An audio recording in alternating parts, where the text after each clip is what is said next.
The phone rang at midnight, shattering the silence of Nathan Reed's sleek Seattle penthouse, a call that would unravel his life like a grenade with the pin pulled.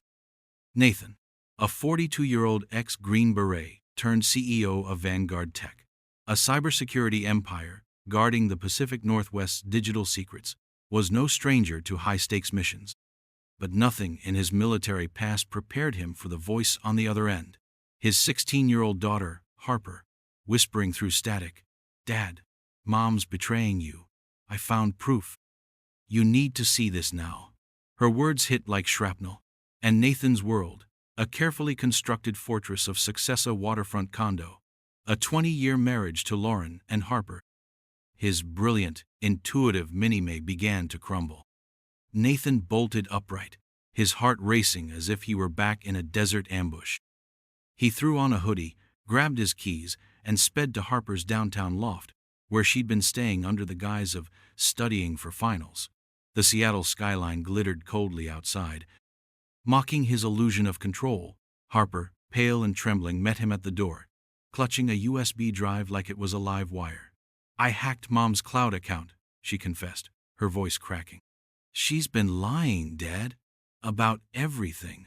Nathan, trained to stay calm under fire, felt his pulse hammer as Harper plugged the drive into her laptop. The screen lit up with a digital dagger. Photos of Lauren laughing with a stranger in a swanky Belltown bar, bank statements showing secret transfers to an offshore account, and a rental agreement for a Capitol Hill apartment signed by Lauren and a man named Victor Kane. Nathan's jaw tightened. Victor Kane was no random fling, was the slick COO of Cyberpulse, Vanguard's fiercest rival, always undercutting their contracts with uncanny precision. The files revealed emails between Lauren and Victor, detailing Vanguard's next-gen encryption protocol secrets only Lauren could have accessed from Nathan's home office.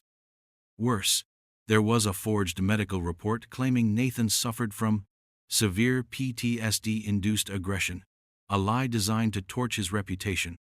Harper, wiping tears, admitted she'd found Lauren's burner phone in a yoga bag, exposing her plan to divorce Nathan and hand Cyberpulse the keys to Vanguard's empire. "She's been sneaking out to meet him," Harper whispered. "I followed her last week. They're calling it Eclipse Protocol." Nathan's mind raced, his Green Beret instincts kicking in. He dialed his old squad mate, Detective Elena Cruz, who owed him for a hostage rescue op years back. "Elena, it's Nathan. I need you at my place. Bring your badge." Within the hour, Elena was in his condo, poring over the USB's contents as Nathan laid out Lauren's betrayal. When Lauren strolled in from a supposed wine tasting, her designer heels clicking, she froze at the sight of Elena's badge. "Nathan, this is ridiculous," she scoffed, tossing her hair with a smirk that screamed influencer energy. "You're overreacting, as usual." Nathan's voice was steel. "I see you now, Lauren, and I'm just getting started." Elena escorted her to the precinct, but Nathan knew this was only round one. 3 days later, the blow came. Nathan's lawyer, Jessica, called with bad news. Lauren's charges were dropped, thanks to Victor's cozy ties with a corrupt city council member. Worse, Lauren had slapped Nathan with a restraining order, citing the fake PTSD report, barring him from their condo and Harper. In a gut-wrenching twist, Lauren won temporary custody of Harper, painting Nathan as a volatile ex-soldier, unfit to parent. Nathan, now exiled to a bare-bones Airbnb, felt the walls closing in, but surrender wasn't in his DNA.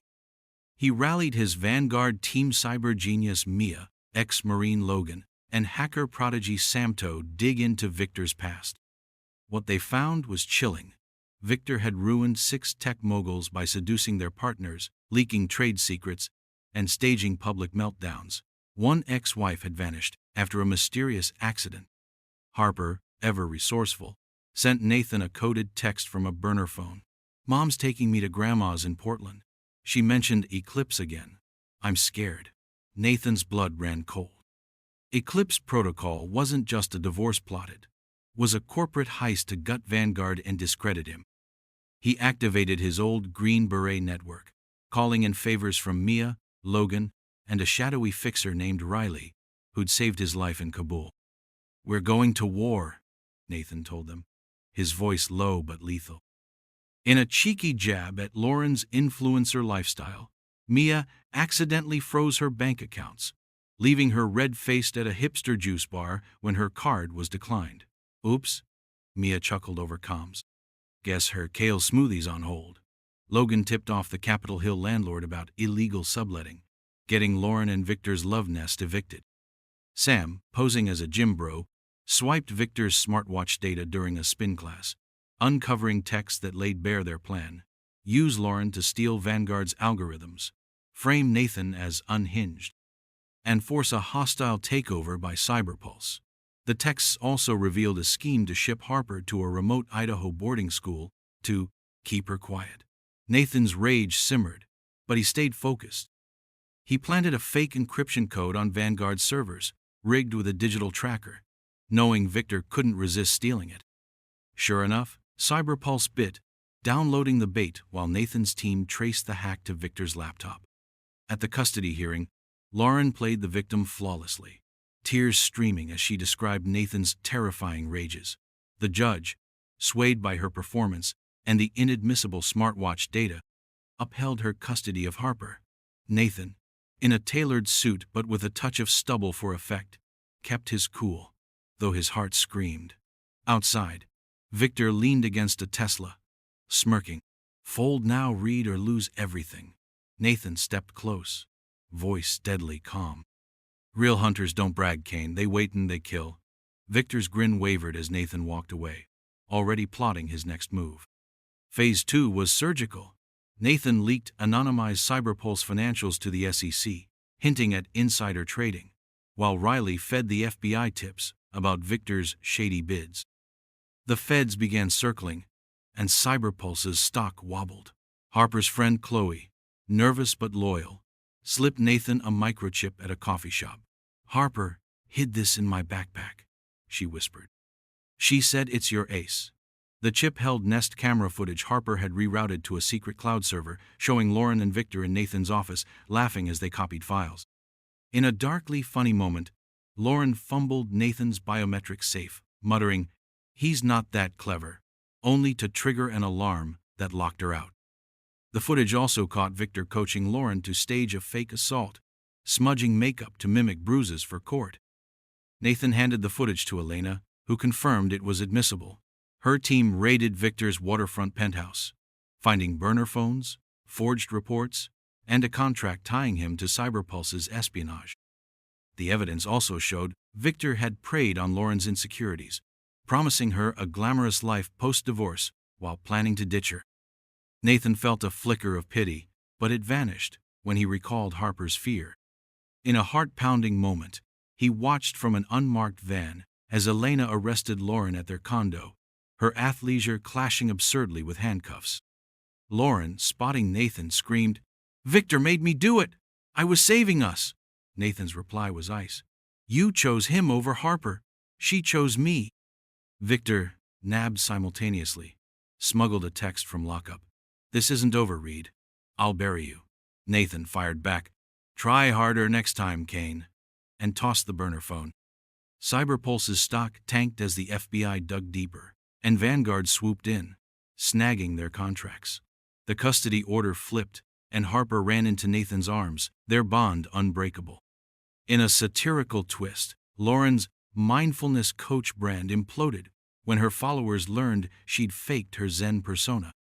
Nathan and Harper relocated to a cozy Whidbey Island cabin, a sanctuary from Seattle's tech jungle. At Lauren's sentencing, her lawyer handed Nathan a letter, dripping with apologies, begging for a visit. Nathan tore it up, telling the lawyer, "Some betrayals don't get a sequel." Months later, Victor sent a prison note. "I'm coming for you, Reed." Nathan smirked, saving it for evidence. He mentored Harper in cybersecurity, turning their pain into power. Over dinner on their cabin deck, Harper asked, "Can we ever trust again?" Nathan smiled. "We trust ourselves. That's enough." Their story wasn't just survival, it was a masterclass in resilience, a call to rise above betrayal and fight for what matters. Hey, if this story of grit and comeback hit you hard, smash that subscribe button to join our journey of real talk and real triumphs. Drop a comment. What would you do if someone tried to take everything you built? Let's spark this conversation.